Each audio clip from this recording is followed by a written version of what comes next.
கனமழையால் சென்னை தியாகராய நகரில் உள்ள சுரங்கப் பாதைகளில் தேங்கி கிடந்த 80 டன் குப்பைகள் அகற்றப்பட்டு அவ்வழியேயான போக்குவரத்து சீர் செய்யப்பட்டுள்ளது. சென்னையில் கடந்த வாரம் பெய்த கனமழையின் போது தியாகராய நகரில் உள்ள மேட்லி சுரங்கப்பாதை, அரங்கநாதன் மற்றும் துரைசாமி சுரங்கப்பாதைகளில் மழைநீரோடு ஏராளமான குப்பைகளும் தேங்கியதால் போக்குவரத்து முடங்கி போனது. இதைத் தொடர்ந்து மாநகராட்சி ஊழியர்கள் இரவு பகலாக பணியாற்றி சுரங்கப்பாதைகளில் மண்டியிருந்த குப்பைகளை அகற்றினர்.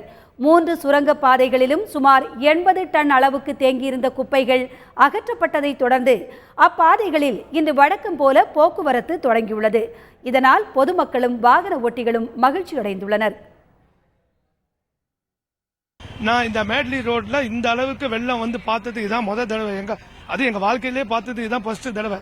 ஆனா எங்க இருக்கிற கழிவு குப்பையெல்லாம் மொத்தமா வந்து மேட்லி ரோடு பிரிட்ஜிலையும் அரங்கநாதன் பிரிட்ஜில தான். ஆனா நேற்று 2 நாளா அரங்கநாதன் பிரிட்ஜில வந்து 50 லாரியும், அதே மாதிரி மேட்லி ரோடு பிரிட்ஜில 20 லாரி நேத்தில இருந்து இன்னைக்கு வரைக்கும் இன்னும் அள்ளிட்டு இருக்கிறாங்க. இந்த மேட்லி ரோடு பிரிட்ஜ் ஓபன் பண்ணும்போது அவங்களுக்கு மனசுக்கு அவ்வளவு சந்தோஷமா இருக்கு.